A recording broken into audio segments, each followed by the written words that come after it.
85ခုနလာပိုင်း grammar လေးကိုအတူတူဖြည့်ကြည့်ကြရအောင်သူက N3 grammar မှာကနံပါတ်1ဆိုလို့ရှိရင်ခုလိုမျိုး particle လေးမိတတ်တယ်ပေါ့နော်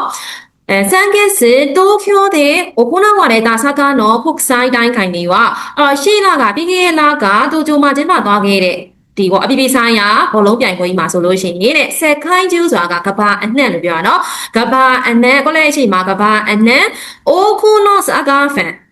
ဒီများစွာသောအကစားဒီပရိသတ်တွေပေါ့နော်များစွာသောအကစားပရိသတ်တွေကစုဝေးခဲ့ကြအဲ့တော့ grammar ပြင်မယ်ဆိုလို့ရှိရင်ဒီကွက်လက်လေးရဲ့ရှေ့နဲ့နောက်နဲ့အဓိကကြည့်ကြည့်ပေါ့နော်အရှိမအခုစာကြောင်းမှာဆိုရင်အရှိမကကဘာအနှံ့များစွာသောပရိသတ်တွေဆိုတော့ကဘာအနှံ့မှလာတဲ့များစွာသောပရိသတ်တွေပဲဖြစ်မှာပေါ့နော်အဲ့တော့အဖြေလေးကိုကြည့်လိုက်တော့မှဆိုရင်အဓိပ္ပာယ်တစ်ခုပဲရှိရဲအဲ့တော့ဖြစ်သွားမယ်ဆိုတော့ခါရဖြစ်သွားမယ်နော်ဆယ်ခိုင်းကျူးခါရအိုခုနော်စကားဖန်ကအစမကနိကလည်းသူကနိကမှားဆွဲအဓိပ္ပာယ်ရှိရဲပေါ့နော်မှားဆိုပေမဲ့သူကဘာကိုပြောချင်တာလဲဆိုတော့ဒီနေရာကိုအဓိကညွှန်ပြချင်တယ်ပေါ့နော်ဒီနေရာကိုအဓိကပြောချင်တာအဲ့နေရာမှာရှိတာအဲ့လိုပြောချင်တဲ့အတွက်ကြောင့်နိကမဟုတ်ဘူးဒေကမှားတွင်ရုံးကကြတော့မှားတယ်အထင်ရုံးကလုံးဝမဖြစ်နိုင်နော်ဒီရှက်ဖူးချင်းတော့မန်နာဝါတဲ့ထမင်းစားတဲ့အခါမန်နာဆိုလို့ရှိရင်ခုနီနာနီနာနီချီကအိုနိုင်ငံကွက်လက်ကွဲပြတယ်ဆိုတော့အဖြစ်ရဖြစ်သွားမှာစက်ဖက်စရာမလိုဘူးเนาะနိုင်ငံပေါ်မူတည်ပြီးကွဲတယ်နိုင်ငံပေါ်မူတည်ပြီးမတူဖြစ်မှာပေါ့အဲ့ဒါကြောင့်အဖြစ်ရဖြစ်သွားမှာလဲနိယောတဲ့ဖြစ်သွားမယ်เนาะနိယောတဲ့မှာသူကအသုံးပြုပုံ၃ခုရှိနိယောတဲ့ N3 မှာဆိုရှင်တော်တော်အမေးများရဲ့ grammar တွေမှာပါတယ်ပေါ့เนาะကြောင့်အနောက်မှာရလက်ဖြစ်တယ်ပေါ့เนาะနောက်တစ်ခုကပေါ်မူတည်ပြီးပေါ်မူတီဗီကွဲပြားတယ်အခုစာကြောင်းလိုမျိုးပေါ့နော်ပေါ်မူတီဗီကွဲပြားတယ်နောက်ဆုံးတစ်ခုကအားဖြင့်လှုပ်ဆောင်တယ်နိတိုင်းစတဲ့ကနောင်ဝမ်းနေရှင်နောင်တူကစန့်ကျင်ဘက်ဆိုရဲအဓိပ္ပာယ်เนาะဒီနေရာမှာနောင်တစ်ခုနှိုင်းရှင်ပြီးစန့်ကျင်ဘက်ဖြစ်တယ်ဆိုရဲစာကြောင်းမျိုးမဟုတ်ဘူးဆန်းကနိတိုးတဲ့နောင်နိတိုးတဲ့ဆိုတာကနောင်အတွက်အရေးကြီးပုံအရေးကြီးပုံအဓိကပြောချင်တဲ့နေရာမှာသုံးတယ်ရုံးကနိအိုယီတဲ့ကအဲလိုမျိုးအသုံးเนาะမှားလို့အဓိကပြောချင်တဲ့နေရာမှာသုံးတာဒီနေရာမှာခုနီရောတဲ့ချီကောင်းတော့တဲ့ဆိုပြီးတော့အဲ့လိုသုံးမှာစီလျော်မှုဖြစ်သွားမယ်ဆန်မိုးစုကုဆိုတာကမကြခင်ဆိုရဲ့အတိတ်ပဲကိုလည်းခုံလုံးမရဲ့ဣတာခေတိုဒီအရှိမပြောခဲ့တဲ့ဒီအရှိမပြောပြီးသားအကြောင်းအရာခုထပ်ပြောမယ်ပေါ့နော်ဂျွန်းပြီးဝဆွဆွန်းတဲ့တူတဲ့ပြင်ဆင်တာတွေပေါ့နော်ပြင်ဆင်တာတွေလုံးဖြစ်နေလိုက်လုံးနေလိုက်ဆိုတော့ on နဲ့တော့ပြောထားတယ်ပေါ့နော်အချင်းက hikosu အိမ်ပြောင်းမယ်နိက hikosu ကအိမ်ပြောင်းပါလားအရှိမပြောပြီးသားအိမ်ပြောင်းပါလားထပ်မေးပါမလားမရအောင်နော်ဆန်းက hikosu တဲ့ဆိုတာချိဆိုင်စစ်တဲ့ဆိုတာလေသူကလို့ဆိုရဲ့အဓိပ္ပာယ်ရှိရဲနောက်တစ်ခုကတဲ့ဆိုရဲ့အဓိပ္ပာယ်ရှိရဲပေါ့နော်သူကလေတစ်စစ်ပြန်ပြောတာဒီစာကြောင်းမှာဆိုလို့ရှိရင်သူက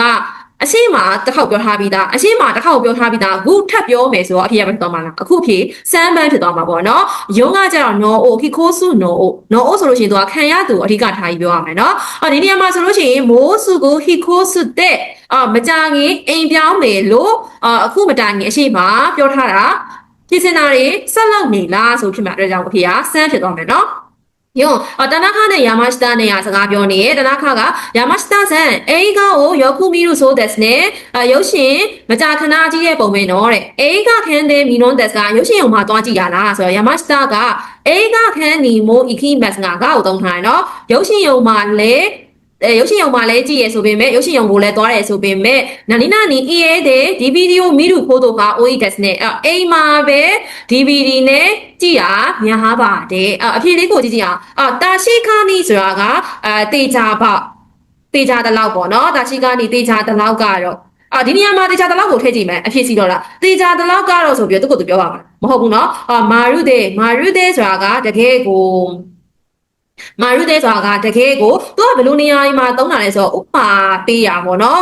ဥပမာပေးရဆိုတဲ့နေရာမှာသုံးတာတကယ်ကိုအိမ်မက်လိုပဲမာရုတဲ့ you make me die this နဲ့တို့အဲ့လိုမျိုးပြောချင်တဲ့နေရာမှာသုံးတယ်ခါနာဆူရှီမိုဆိုတာကတေချာပေါက်ကျင်းတေပေါက်အနောက်မှာဘာနဲ့တွဲလဲဆိုတော့အငင်းနဲ့တွဲရနော်9နဲ့တွဲရရုံးကကြတော့どちらかというとဆိုတာက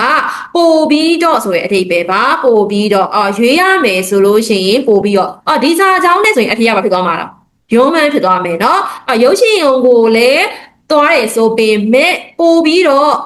ကတော့အိမ်မှာပဲ DVD နဲ့ကြည့်ဖြစ်တာများပါတယ်လို့သူကပြောချင်တာပါ ကောဗန်လျော်ရီဘန်ကူမီတဲ့ဆိုတာကဟင်းချက်တဲ့အစီအစဉ်မှာဇာကိုင်းမှုကအာလူကယူသေးတဲ့ခါတာပြုတ်ပြီးရဲ့နောက်မှာခါဝါအိုမူီတာဟိုကပြုတ်ပြီးရဲ့နောက်မှာမှအခုခွာတာကခီလိန်နီခါဝါကမူခဲမတ်လှလှပပနဲ့အခုခွာလို့ရနိုင်မယ်တဲ့ယူသေးတာအတူပြုတ်ပြီးရဲ့နောက်မှာအာစီပူတဲ့ကွက်လက်အခုကိုခါဝါအိုမူခီမရှောအခုကိုခွာကြရအောင်ဆိုတော့အဖေရပါဖြစ်သွားမှာနိဗ္ဗာန်ဖြစ်သွားမှာပေါ့နော်ဥချိနိဆိုရဲ့အဓိပ္ပာယ်ကနေစဉ်အတော်အတွင်းလို့အဓိပ္ပာယ်ရရပေါ့နော်အရှင်ကဟာမပြောင်းလဲခင်အတော်အတွင်းမှာအခွင့်အရေးရတော့အနောက်ကဟာကိုလုပ်ထားရမယ်သူကအရှင်ကဟာမပြောင်းလဲခင်အတော်အတွင်းအဲ့ဒါကိုအခွင့်အရေးယူပြီးတော့အနောက်ကဟာကိုဆက်လုပ်တာဒီမှာဆိုလို့ရှိရင်အရှိစာကြောင်းပါလဲအာစီပူလာမဟုတ်ဘူးလားသူအရှင်ကပြောထားပြီးသားပျောက်ပြီးရနောက်မှာခွာတာကအာလူလှလှပပနဲ့ခွာလို့ရမယ်ဆိုတော့ပူနေတဲ့အချိန်အတော်အတွင်းမှာအခွန်ခွာမယ်ဆိုလို့ရှိရင်ပူကောင်းမယ်ဆိုတဲ့အဓိပ္ပာယ်ဖြစ်သွားမှာပေါ့နော်အဲ့ဒါကြောင့်အဖေကနိဗ္ဗာန်ဥချင်းနေကနောက်တစ်ခုရှိသေးရဲ့ပေါ့နော်အသုံးလုံးကနောက်တစ်ခုကကြတော့ဗာလဲဆိုတော့အချင်းအဟာကိုလုံးနေစဉ်အတော်အတွင်းမှာမတိလိုက်ခင်အတော်အတွင်းမှာအနောက်ကပြောင်းလဲသွားရဆိုရဲသဘောမျိုးနဲ့လည်းသုံးလို့ရတယ်ပေါ့နော်အချီကနော်နီကရဲသားနဲ့ရဲဟာကိုဝမ်းနေတယ်စိတ်မကောင်းဖြစ်တယ်အဲ့နေရာမှာတောင်းတယ်ဆန်းကခိုးတူတဲ့ကြောင့်ရုံးကကြတော့သူ့စွရတုလို့ယူဆမယ်လို့မှတ်ယူမယ်ဆိုရင်ပေါ့နော်ဒီစာကြောင်းနဲ့အစီရောမှုမရှိနေတော့ခုပဲဆိုရှိမှနီကိုဟန်ဟိုတာဘေးတာပြီးခဲ့တဲ့ခုနကလေးတွေပဲပေါ့နော်စကိုရှိမရင်းနေဆိုတာခုနကလေးတွေပဲထမင်းစားကွက်လက်ဖြစ်ပင်ပဲလေဆိုတော့ကွက်လက်အရှိရောကြည့်ရတော့ဘာဖြစ်တောက်ဖောင်မဖြစ်နေဘူးလားဆိုတော့ခုနကလေးတွေပဲထမင်းတာနဲ့တွဲမှာကတာဘခါရီဖြစ်သွားမှာပေါ့နော်ဘတ်တာဘခါရီစားပြီးကစားခုနကလေးတွေပဲထမင်းစားပြီးကစားဆိုတဲ့အဓိပ္ပာယ်ဖြစ်သွားမယ်နော်တာနဲ့တွဲတာကတာဘခါရီဆိုတဲ့အတွက်ကြောင့်မလို့မိုးအိုနာခါကဆွေးတဲ့ခိတာဘိုက်စားလာပြီတဲ့ခုနကလေးထမင်းစားခဲ့တာကိုအခုပဲဘိုက်စားလာပြီဆိုတဲ့သဘောမျိုးပေါ့နော်အဲ့တော့ဆေးရကြတော့အပြည့်တင်တဲ့တိုခိစွာကတော့အခါဆန်းကကြတော့ရောပုံပဲဆိုတဲ့အထိပဲနဝတရှိဝါတဲ့私は小学生の頃ကျွန်တော်မူလိုင်းကျောင်းတော့ဘွားတော့ကဂိမ်းမှုကဒိုင်းစခိတာကဂိမ်းကစားရတာကိုအရင်ကြိုက်ခဲ့တယ်။ဟာယခုအေးတဲ့ဂိမ်းမှုကဆော့ပေါ့နော်မြဲအိမ်မာဂိမ်းကွက်လက်မိုင်းနေချင်းနေတိုင်းကကိုးခါတာ hashtag ခါရတဲ့ဤသားနေတိုင်းကျောင်းကနေပြီးတော့ပြေးပြီးတော့ပြန်နေတဲ့အမြဲတမ်းအိမ်မှာဘာလုပ်ချင်လို့လဲဂိမ်းကစားချင်လို့ဖြစ်မှာပေါ့နော်ဂိမ်းကစားချင်လို့အိမ်ကိုပြေးပြီးတော့တောင်ပြန်နေတဲ့အဖေလေးကိုကြည့်လိုက်တော့2နဲ့4နေရာဘာပါနေလဲတဲမိုတွေပါနေတဲမိုဆိုတာစန့်ကျင်ဘက်ကိုပြောချင်တဲ့နေရာမှာတော့ဒီနေရာမှာဂိမ်းကစားချင်လို့အိမ်ကိုပြေးပြီးပြန်နေဆိုတော့စာချောင်းအရာစန့်ကျင်ဘက်ကိုဖြစ်မနေဘူးเนาะအားကြောင့်2နဲ့4နေရာမဟုတ်ဘူး1နဲ့3နဲ့ကိုကြည့်မယ်1ကကြတော့ရှီတာခုတဲ့ဂိမ်းကစားချင်တဲ့အတွက်ကြောင့်ဆန်းကကြတော့ဆွရုတာမဲ့တဲ့ဂိမ်းကစားဖို့အတွက်ဒီနေရာမှာသူကရေပူရကြည့်မယ်ဆိုလို့ရှိရင်တော့နှစ်ခုလုံးဖြစ်နိုင်ရှိရလို့ထင်ရတယ်ပေါ့နော်ဒါပေမဲ့ဆန်းကသူကတမယ်ကိုတုံးတာเนาะတမယ်ဆိုတာသူကရည်ရွယ်ချက်အတွက်တုံးတာရည်ရွယ်ချက်ကြီးမားရည်ရွယ်ချက်တွေတခုခုလုံးဝမဲ့ရည်ရွယ်ချက်တွေရှိရပေါ့နော်အဲအကြောင်းမို့လို့အဖေကဆန်းမဟုတ်ဘူးဒီမှာကသူကရည်ရွယ်ချက်ဆိုတာအထက်ပြေးရတဲ့အကြောင်းရင်းအိမ်ကိုပြေးပြီးပြန်ရတဲ့အကြောင်းရင်းကိုအဓိကပြောချင်တဲ့အတွက်ကြောင့်မို့အဖေကအချစ်ဖြစ်သွားမယ်เนาะဟာယာကုရဲ့တဲ့ဂိမ်းမှုကရှီတာခုတဲ့အိမ်မှာမမြဲဂိမ်းဆော့ချင်နေပြီဖြစ်တဲ့အတွက်ကြောင့်မို့လို့ကျောင်းကနေပြေးပြီးပြန်ပါတယ်တဲ့အချီအိုတိုးတိုနော်တန်းကြောပြီးပလဲစန်တိုအိုနာနီကစရုကခန့်ခါရေးတဲ့ကြီးလို့ညီလေးရဲ့မွေးနေ့ပွဲအတွက်လက်ဆောင်တစ်ခုခုပေးရမလားဆိုပြီးရောပေးရင်ကောင်းမလားဆိုပြီးသူဘာဖြစ်နေလဲစဉ်းစားနေပါတယ်တဲ့နာနီကိုဘာကိုနာနီရောလို့ဖို့ပူတာတို့ကပျော်မလဲမသိဘူးပျော်မလဲတဲ့အဲ့တော့ဘာကိုပေးရင်ပျော်မလဲဒီစာကြောင်းမှာဆိုလို့ရှိရင်ပေးမဲ့သူကဘာလို့လဲအခုပြောနေတဲ့သူကပေးမှာမဟုတ်ဘူးလားအခုပြောနေတဲ့သူကသူ့ညီလေးကိုပေးမှာဟုတ်ပြီနော်သူကိုယ်တိုင်ပေးမှာဖြစ်တဲ့အတွက်ကြောင့်မို့လို့ခုလဲတို့သုံးရမှာလားအာခဲတို့သုံးရမှာဆိုတော့အာခဲတို့သုံးရမှာเนาะအားကြောင့်မို့လို့အီချီနဲ့ဆန်ကမဟုတ်ဘူးနီးနဲ့ယွန်းနဲ့နှစ်ခုတွေကတခုအခုကမွေးနေ့အတွက်လက်ဆောင်ပေးပြီးမှလားမပေးရသေးဘူးလားမပေးရသေးဘူးလေအခုမှဘာလုပ်နေရစဉ်းစားနေတော့မှရှိသေးရလေအဲ့အကြောင်းမို့အဖေကဖြစ်သွားမှာလေဆိုတော့နီးပန်းဖြစ်မယ်เนาะအာခဲတာရနာနီကိုအာခဲတာရဘာကိုပေးမယ်ဆိုလို့ရှိရင်သူရောလို့ဖို့ဘူးဒါတို့ကပျော်လိုက်မလဲတဲ့ဆိုတော့ယုံကိုသုံးမယ်ဆိုလို့ရှိရင်သူကဘာဖြစ်နေလဲခါရဖြစ်နေတယ်เนาะခါရဆိုတာအကြောင်းပြချက်မှာတုံးတာနော်ပေးတဲ့အတွက်ကြောင့်ပေးတော့ကြောင့်ဖြစ်နေတဲ့အတွက်ကြောင့်မလို့တော့ပေးပြီးွားပြီဆိုတဲ့အဓိပ္ပာယ်ဖြစ်နေအဲအကြောင်းမလို့ယွန်ဘန်ကမဟုတ်ပါဘူးကျူဘန်ဒန်ဝတဲ့ဖုံးဆက်နေရတဲ့ A နဲ့ B နဲ့က A ကခွန်နိုးမရဲ့ခါရီတာရှော့ဆက်စစ်အရှိတုန်းကငားခဲ့တဲ့ဝတ္ထုမိုးဤကိုင်ခတ်တဲ့မိုရာအင်းနိုင်နောက်တစ်ချိန်ငားပေးပါလားနောက်တစ်ချိန်ငားပေးလို့မရဘူးလား B ကအော်နဲ့ A ရောရရလေရဲ့အစတာကခိုးနီမနေ့ပြန်အကြောင်းကိုဘာလို့မှာယူလာမှာပေါ့နော်မို့တဲ့ခုလို့နေဖြစ်မှာပေါ့နော်မို့တဲ့ခုနဲ့အချီရတိုခုကြိုတင်ပြင်ဆင်ထားမယ်တိုခုဆိုတာလေဘတ်တဲ့အိုခုကနေလာနော်ဘတ်တဲ့ အိုခုကနေလာသူကတဲ့အိုပေါင်းလို့ရှိရင်သူကတိုဖြစ်တယ်เนาะအဲ့တော့တိုခုသုံးထားတာကြိုတင်ပြင်ဆင်ထားမယ်ဆိုရင်အဓိပ္ပာယ်မို့တဲရုဆိုတာကယူနေရဆိုရင်အဓိပ္ပာယ်เนาะအခုကယူဆောင်လာပြီးရဲ့အထာမဟုတ်ဘူးမနှက်ပြန်လို့သုံးထားမနှက်ပြန်မှာယူလာမယ်ဆိုရင်အဓိပ္ပာယ်ဖြစ်မှာเนาะရုံးကじゃ6ကလည်းပဲသူကဘတ်သိရှိမကနေလာเนาะပြီးအောင်လုပ်မယ်ဆိုရင်အဓိပ္ပာယ်ဘတ်သိရှိမဥပေါင်းလို့ရှိရင်သူကဘာဖြစ်သွားလဲဆိုတော့6ဥဖြစ်သွားတယ်เนาะ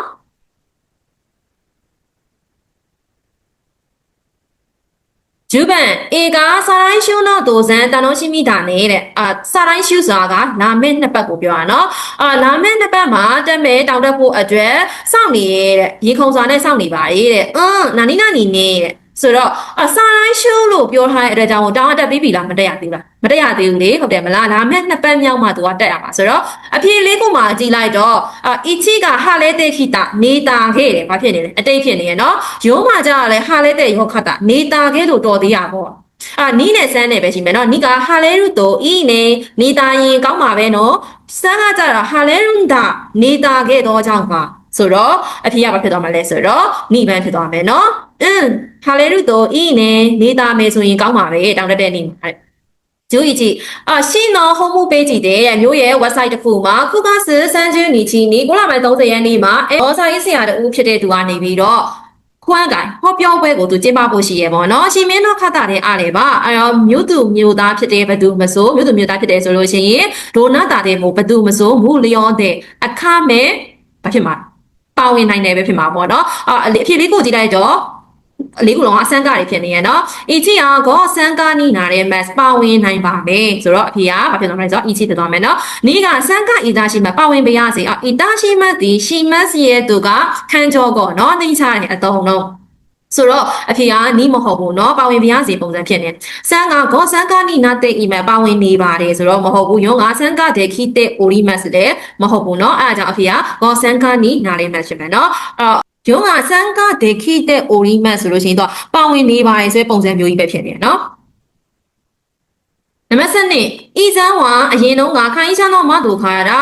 ဥမီကိုမိတို့ခိုးတော့ကတဲ့ခိတာကအရင်တော့ကုမ္ပဏီပတင်းပေါက်ကနေပြီးပင်လယ်ကြီးကိုမြင်ရပင်ပဲတဲ့သူနာရီတော့တခိုင်းပြီးတော့ကတဲ့ခိတဲ့အနာမှာအစာဦးအမြင့်ကြီးတွေစောက်လိုက်တဲ့အတွက်ကြောင့်ပေါ့နော်အနာမှာအထက်မြင့်တိုက်ကတိစောက်လိုက်တဲ့အတွက်ကြောင့်ဘာဖြစ်လဲမမြင်ရတော့ဘူးဖြစ်သွားမှာပေါ့နော်ဒီမှာအထက်မြင့်တိုက်တိစောက်လိုက်တယ်လို့ရေးထားတယ်လေအဲကြောင့်မမြင်ရဘူးဖြစ်မှာပေါ့ဤချစ်ကမီယေနာခုတဲ့မူရောခတာမမြင်ရလည်းပဲကောင်းနေတဲ့မမြင်ရလည်းပဲကောင်းတယ်စက်နေပဲဖြစ်နေနော်နီးကမိရာရဲ့သားခါမို့ရှိတဲ့နိုင်မြင်ရနိုင်မလားမသိဘူးဆိုတော့မှားနေရဲ့စက်မြင်ရနာခုနာတဲ့ရှိမှသာမမြင်ရတော့ဘူးဖြစ်သွားပါတယ်မမြင်ရတော့အစာအုပ်အမြင့်စီစားလိုက်တဲ့အတွက်ကြောင့်မမြင်ရတော့ဘူးပဲဖြစ်မှာနော်ယောကမိရာရဲ့လူယောနီနာနိုင်မြင်ရနိုင်တာမျိုးမဖြစ်ဘူးဆိုတော့အဖြေကရုံမှမဟုတ်ဘူးเนาะဒီနေရာမှာသူကလေရုပ်ပြဖြစ်သွားရဲဆိုတဲ့ပုံစံမျိုးမထင်သားမိပဲလေအဲ့တော့သူကရှီမတာတုံးเนาะဆိုတော့စမ်းပန်းကအစီအရောဆုံးဖြစ်မှာနောက်ဆုံးတစ်ပုတ်ပြောရင်းနဲ့စေယုံမှာအီရှာနဲ့ခန်းကြနဲ့ဆရာဝန်နဲ့လူနာနဲ့စကားပြောနေရเนาะဆရာဝန်ကနေပြီးတော့ခွန်နိုခုစုရီကိုအစ်စကခန်းတဲ့ခရာဆိုင်9ရက်ခန့်တောက်ပါတဲ့လူနာကဝါခရီမတ်တာနေစကစာကတဲမို့မှာတဲမို့တုံးထားเนาะတဲမို့အဖျားကြလဲပဲတောက်ရမယ်ဆိုတဲ့ပုံစံဖြစ်သွားမှာပေါ့နော်ဟိုင်းအစ်စကခန်းခနာစနွန်တဲ့ခရာဟုတ်တယ်ဆရာဝန်က9ရက်ကြာမဖြစ်မနေတောက်ပေးပါဆိုတော့အဖျားကြသွားလဲပဲတောင်းရမယ်ဆိုတဲ့အထိပ္ပယ်ပေါ့နော်မတောင်းရဘူးဆိုတဲ့အဖြေပေးရမယ်အချီကနွန်တဲဝအခဲမဆန်းကတောက်လို့မဖြစ်ဘူးသူအဖျားကြသွားလဲပဲဆက်တောက်အောင်မလားဖြစ်ရမှာလေသူတောက်လို့မဖြစ်ဘူးဆိုတော့စီလျော်မှုမရှိဘူးနီးကနွန်တဲအီနိုင်ဆိုရင်တောက်လို့မရဘူးလားဖြစ်နေရနော်အဲ့ဒါလည်းစီလျော်မှုမရှိဘူးဆန်းကနွန်တဲမီယောတို့အိုမိုတောက်ကြည့်မယ်လို့တွေးထားတယ်သူကဆရာဝန်သူကတောက်ကြည့်မယ်လို့တွေးထားတယ်ပြောပါမလားမရအောင်နော်ညကနွန်တာဟိုကအီးတချောကတောက်တင်ပါသလားအဖျားကြသွားလဲပဲတောက်တင်ပါသလားလို့ဆရာဝန်မေးရနော်အဲ့ကြောင့်အဖြေကရုံမှန်ဖြစ်သွားပါမယ်Starbucks စာလေးကိုဖြည့်ကြည့်ရအောင်နော် Starbucks စာကိုဖြည့်မယ်ဆိုလို့ရှိရင်ကွက်လက်လေးခုရဲ့အရှင်းနဲ့အနောက်ကိုသတိထားကြည့်မယ်အဓိကအရေးကြီးဆုံးကအဖြည့်လေးခုထဲမှာဘာ grammar ပါလဲဆိုတာကိုကြည့်မယ်ပေါ့နော်ဒီမှာဆိုလို့ရှိရင်အဖြည့်လေးခုထဲမှာဘာ grammar ပါလဲဆိုတော့နီခူရာပဲလို့ဆိုတာနှိုင်းရှင်တာကိုပြောတာနော် noun 1နဲ့ noun 2နဲ့ကိုနှိုင်းရှင်တယ်နောက်ဆုံးရောက်မှာဘာသာပြန်မယ်ပေါ့နော်ခိုတိုရှိနာနာစင်မိုအစင်ကဒီနေ့ရနေရသေးလဲကိုရဲဆိုပေမဲ့နာနီနာနီဇွတ်တိုစဆူရှိခုခန်းကြီးတို့ပို့ပြီးတော့တောက်ချောက်အေးတယ်လို့ခံစားရမိတယ်ဆိုတော့ ဒါဒီဟာဆိုလို့ရှိရင်အဖြေလေးကိုပြန်ကြည့်တော့အဖြေလေးကိုမှဤဂျောနာအဖြေဤဂျောနာဆိုတာကပုံမှန်မဟုတ်တာเนาะပုံမှန်မဟုတ်တော့စမ်းကအာစစ်စာဒတာအပူချိန်ဖြစ်ခဲ့တယ်ပူခဲ့ရတယ်ယွန်းကဖြော်နန်းတော့နာစမိနစ်ကနေရသည်ဆိုတော့ဒီနှစ်နေရသည်ကဘာဖြစ်သွားမှာလဲဆိုတော့ noun 1ဖြစ်သွားမှာပေါ့เนาะမိနစ်ကနေရသည်ကnoun 2ဖြစ်သွားမှာပေါ့เนาะ noun 1 noun 2ဖြစ်သွားမယ်ပေါ့အဲ့တော့အဖြေဆက်ကြည့်မယ်ဆိုလို့ရှိရင်ဒီနှစ်နေရသည်လဲပဲပူတယ်ဆိုပေမဲ့ဒီနှစ်နေရသည်လဲပူတယ်ဆိုပေမဲ့ဤဂျောနာကတော့ adjective ဆိုတော့ noun နဲ့တွဲမှာပေါ့เนาะအဲ့တော့ noun ကဘာဖြစ်နေလဲဆိုတော့အာစစ်စဖြစ်နေအဲ့တော့ဤဂျောနာအာစစ်စဒတာဤဂျောနာအာစစ်စဒတာဖြောနန်းနောနာစနိခူရပဲလူတို့ဖြစ်ပါပေါ့เนาะဇုတို့စုစုရှိခုခံကြည့်ဖြစ်သွားမယ်เนาะမနစ်ကဒီနှစ်နေရာဒီလဲပူတယ်ဆိုပေမဲ့ပုံမှန်မဟုတ်တဲ့အပူချိန်ဖြစ်ခဲ့တဲ့မိနစ်ကနေရာဒီနဲ့နှိုင်းယှဉ်မယ်ဆိုလို့ရှိရင်တော့ပိုပြီးတော့အေးရလို့ခံစားရမိတယ်တဲ့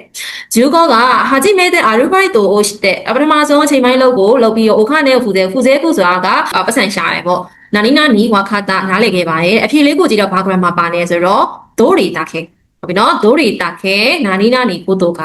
ဒိုရီတာခဲနာနီနာနီခိုးတိုကဘလောက်တောင်များဖြစ်လိုက်မလဲဟုတ်ပြီနော်ဘလောက်ထိတောင်များဖြစ်လိုက်မလဲဆိုရဲ grammar pattern ရှိရဲပေါ့နော်တိုင်းဟန်နာဆိုတာပါလဲတိုင်းဟန်နာဆိုတာက adjective သူတို့နှစ်ခုရဲ့ဈာထဲမှာဘာထည့်ရမှာလဲဆိုတော့ adjective ထည့်ရမှာเนาะဒိုရီတာခဲနာနီနာနီခိုးတိုကရဲ့အလဲကောင်မှာများသောဖြင့်ဘာရှိလဲဆိုတော့ adjective ရှိတတ်တာများရယ်เนาะအဲ့တော့ဆက်ကြည့်လိုက်တော့ဒိုရီတာခဲ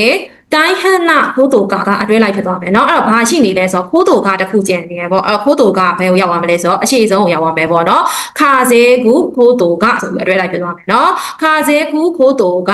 ဒိုရီတာခဲတိုင်းဟန်နာခိုးတိုကဝါခတာဘလောက်တောင်များပင်မတဲ့ကိစ္စလဲဆိုတာကိုနားလည်မိသွားပါရဲ့တဲ့ပထမဆုံးအလုပ်လုပ်ကြည့်လိုက်တော့မှာပေါ့เนาะပထမဆုံးအလုပ်ကြည့်လိုက်တော့မှဘယ်လောက်တောင်ပင်ပန်းတဲ့ကိစ္စလဲဆိုတာကိုသူသိသွားတယ်တဲ့ဂျူတော့ခုဖြောချူရှော့ခုနော်အဲ့တော့ဒီနေ့လေးလေစာစားပြီးရဲ့နောက်မှာတိုရှော့ခံအေဤတဲဟွန်းအိုယွန်းတဲ့ဤတာရာဒီစာကြည့်ရိုက်ကိုသွားပြီးတော့စာအုပ်ဖက်လိုက်အခါမှာတဲ့နာနီနာနီဖြစ်သွားတယ်တဲ့ဒီနေ့လေစာစားပြီးတော့စာကြည့်ရိုက်ကိုသွားပြီးစာအုပ်ဖက်လိုက်တဲ့အခါမှာအဖြေလေးကိုကြည့်လိုက်တော့ grammar က isno manika ဆိုတဲ့စကားလုံးလေးပါနေတယ်เนาะ isno manika ကဆိုရင်ဟာကမတိလိုက်ခင်အတော်အတွင်းပေါ့เนาะမတိလိုက်ခင်အတော်အတွင်းဖြစ်ပျက်သွားတယ်ပေါ့သူ့ရဲ့အထိပ္ပယ်ဟာဒီကုသိုလ်ပါလေးရဲ့အထိပ္ပယ်ရှိရပေါ့เนาะနောက်ထပ် grammar ကဘာလဲဆိုတော့ no တဲ့ပါနေရเนาะ no တဲ့ဆိုတော့ no တဲ့အရှိမှာက plain form ဆိုတော့ plain form က2မျိုးရှိနေတယ် ita ဆိုတော့ကခုလာခုနာတဲ့ ita နဲ့ odoro ita နဲ့2မျိုးဖြစ်နေရပေါ့เนาะအဲ့တော့ဆိုတော့ကခုလာခုနာတဲ့ ita no တဲ့ဖြစ်မလား odoro ita no တဲ့ဖြစ်မလားစကြည့်လိုက်မယ်ဆိုလို့ရှိရင်သူကစာအုပ်ဖတ်နေရင်းနဲ့မှမတိလိုက်ခင်အတော်အတွင်းအပြင်ဘက်ကမှားလာပေါ့နော်အဲ့လိုအဓိပ္ပာယ်ဖြစ်သွားမယ်အဲ့တော့ဣတာရာဣစနောမာနီကာဆိုတော့ကခုရာခုနာတဲ့ဣတာနော်တဲ့အိုဒိုရိုဣတာဖြစ်မှာပေါ့နော်အဲ့အိုဒိုရိုဣတာနော်တဲ့ဆိုလို့ရှိရင်အဓိပ္ပာယ်စီလျော်မှုမရှိနေဘူးပေါ့နော်စာကြောင်းဆက်တဲ့နေရာမှာအဲ့ဒါကြောင့်မို့လို့ဣစနောမာနီကာမတိလိုက်ခင်အချိန်အတွင်းမှာပဲအပြင်ဘက်ကမှောင်လာတဲ့အတွက်ကြောင့်မို့လို့သူဘာဖြစ်သွားလဲအားသိမိသွားတယ်ပေါ့နော်ငါစာဖတ်တာအဲ့လောက်တော့အချိန်ကြာသွားပြီလားဆိုပြီးတော့သူကိုဖြစ်သွားတာနော်နာဘန်ခုနောချီစုခေခိနောဒီချစ်ကန်ရဲ့ကွက်လက်ဒါတဲ့မိုခန်တန်နီစခုရဲရူတို့အမဘဒုမဆိုလွယ်ကူကူနဲ့လုံးလို့ရနိုင်မယ်လို့ထင်နေတဲ့ဆိုတော့အဖြေလေးကိုကြည့်တော့ဘာ grammar ပါနေလဲဆိုတော့ဒါခဲဒါခါရာကောင်းတယ်နော်ဒါခဲဒါခါရာဆိုတာကကွက်လက်ယုံဖြစ်တဲ့အတွက်အကြောင်းမို့လို့ဆိုတော့3နဲ့1နဲ့တစ်ဆက်တည်းဖြစ်သွားမယ်ပေါ့နော်အဲ့တော့2နဲ့4နဲ့ကျန်တယ်2နဲ့4နဲ့ကိုစကြည့်လိုက်တော့2ကစခုရီခတ်တာယုံကကြတော့ဇိုင်းလျောမာစဲတဲ့ခီယာစုဇိုင်းလျောအိုမာစဲတဲ့ဒီကုန်ကျန်းပစ္စည်းတွေကိုရောပြီးတော့အေးခံရမယ်ဗာလဲစခုရီခတ်တာဇိုင်းလျောမာစဲတဲ့ခီယာစုစခုရီခတ်တာဒါခဲဒါခါရာဒါတဲ့မို့ခန်တန်နီစခုရာတွေစခုရဲတို့အမို့အဲ့တော့ကုန်ကျန်းပစ္စည်းတွေကိုရောပြီးအေးခံနဲ့လုံးပုံလုံးနီးလေးပဲဖြစ်တဲ့အတွက်ကြောင့်ဘယ်သူမဆိုလွယ်ကူကူနဲ့လုပ်လို့ရနိုင်ပါရဲ့တဲ့ဂျူဟာချီပန်အင်းနဲ့ဘီနဲ့စကားပြောနေရပေါ့နော်အေကအာဆာတဲနော်စာကာနော်ရှင်ရတပတ်ခါမှာလုံးမဲ့ဘောလုံးပြိုင်ပွဲ ONE အခုနဲ့အားပေးဖို့သွားမယ်တဲ့အားပေးဖို့သွားမယ်တန်ခီရောဟိုတဲ့ဝါခုမိုးရီတို့အတေအတခဲတို့မိုးလေဝသသတင်းကိုကြည့်လိုက်တော့မိုးအောင်မယ်ပေါ့နော်မိုးအောင်မယ်လို့ပြောထားပေမဲ့လည်းအမေတတ်တာကျူးရှင်းနီးနာရူတဲ့တကယ်လို့မိုးရွာမယ်ဆိုလို့ရှိရင်ပြိုင်ပွဲကိုရက်မာလာတဲ့အေးရက်မာလာမေးရဲ့ ဒီကအာရီကတော့ကျေးဇူးတင်ပါတယ်လာပေးမဲ့အတွက်ကြောင့်မိုးရှိအကယ်၍မြန်နာနီနာနီ ON ဝဘူရီရှိတဲ့ခုနတဲမိုအီရောတဲ့အရန်ကိုစူးစမ်းပြီးတော့မလာလဲရရင်တော့တဲ့ဆိုတော့ပြောချင်တာအရှိမမိုးရွာရယ်ဆိုလို့ရှိရင်ရက်မာလာတော့ပြောထားတော့တကယ်လို့ဒါမိုးရွာမယ်ဆိုလို့ရှိရင်အရင်အားဆိုင်ပြီးမလာလဲရရင်တော့ပြန်ဖြေမှာပေါ့နော်ဆာကြောင်ကြည့်လိုက်တော့အဖြေလေးကိုကြည့်လိုက်တော့ဘာဂရမ်မာသုံးထားလဲဆိုတော့တိုးစတဲ့မိုဖြစ်ရင်ဆိုလဲပဲဆိုပြီးတော့လာမှာပေါ့နော်ပါတီကယ်ကသူကဒီမှာဝါကိုသုံးထားတယ်အဖြေဆက်ကြည့်လိုက်တော့အဲကြောင့်မိုးရှိအမေကဖူတာတိုးစတဲ့မိုအကယ်၍မိုးရွာခဲ့တယ်ဆိုလဲပဲချီအိုင်းဝါပြန်ပွဲကချူရှိနီနာရနိုင်တာခဲတို့ပြန်ပွဲရမှာမဟုတ်ဘူးပြောင်မဲရမှာမဟုတ်တဲ့အတွက်ကြောင့်မို့လို့အမေကဖူတာရမိုးရွာခဲ့မယ်ဆိုရင် ON နီဝါမိုရီနီစတဲ့ခုနကတဲ့မိုအီရောပြန်ပွဲကိုအရန်အားဆိုင်ပြီးတော့မလာလဲရပါရဲ့တဲ့အဖေကအဲ့တော့အဖေကဘာဖြစ်သွားမှာလဲဆိုတော့ရုံးမှန်းဖြစ်သွားမယ်နော်ရုံးမှန်းဖြစ်သွားပါမယ် grammar number မွန်နိုင်ဆန်စာပိုက်ကောလက်လို့လည်းအလွယ်ပြောလို့ရတယ်ပေါ့နော်စာပိုက်ထဲမှာကောလက်ဖောက်ထားပြီးတော့စီလျော်တဲ့ grammar ကိုဖြည့်ပေးရတဲ့မိဘမျိုးစားလေးပါဒီပုံစံလေးကတော့ grammar ဘိုင်းမှာပါတာပေါ့နော် reading ဘိုင်းမဟုတ်ပါဘူး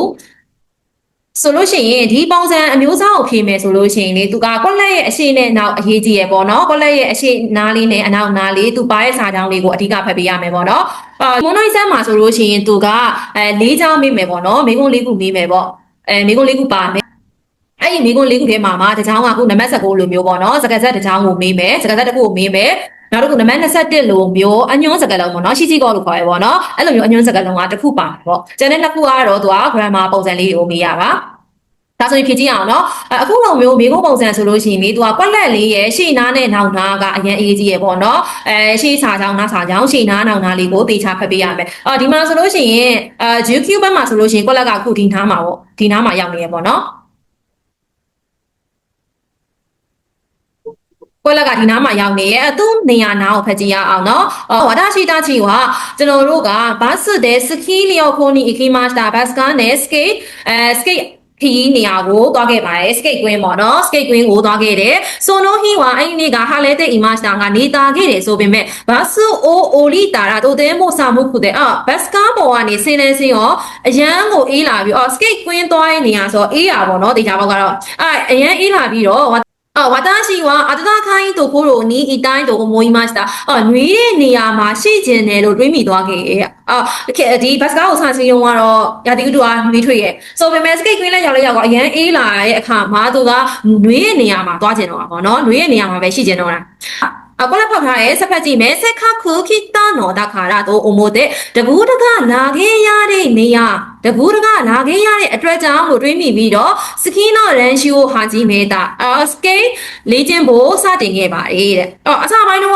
့ရာသီဥတုအရန်အေးဝါရဲ့အတွက်ကြောင့်မို့သူကနွေရဲ့နေရာမှာပဲရှိကျင်တော့တယ်ဒါပေမဲ့လည်းတကူးတကလာခဲ့ရတဲ့အတွက်ကြောင့်မို့မရက်လိုက်ပဲနဲ့စပြီးတော့လေးချင်းခဲ့ဆိုတော့ဘာဖြစ်လဲစက်ကျင်မှဖြစ်နေရနော်စက်ကျင်မှဖြစ်နေရောအဖြေလေးခုထဲမှာစက်ကျင်ဘက်ကတစ်ခုပဲပါတယ်အဲအကြောင်းအဖြေကဖြစ်သွားမှာဆိုတော့နီးပန်းဖြစ်သွားမယ်နော်ဆိုရတဲ့မို့အဲ့လိုဆိုပြီးမဲ့လေလေ့ကျင့်ခဲ့ပါတယ်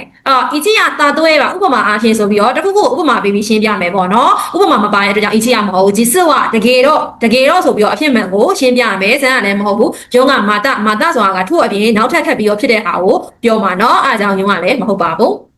းနီဂျူဘန်ကိုဆက်ကြည့်မယ်နော်နီဂျူဘန်မှာဘာဂရမပါနေလဲဆိုတော့ယောနီနာရီမတ်စတာကြတော့လေအရင်ကမလုတ်တဲ့ဟာတွေလုတ်တက်သွားပြီဆိုတဲ့သဘောမျိုးမှာတောင်းတာပေါ့နော်အရင်ကမလုတ်တတာတွေလုတ်တက်သွားပြီတက်သွားပြီဆိုရင်ပြောချင်တာနီက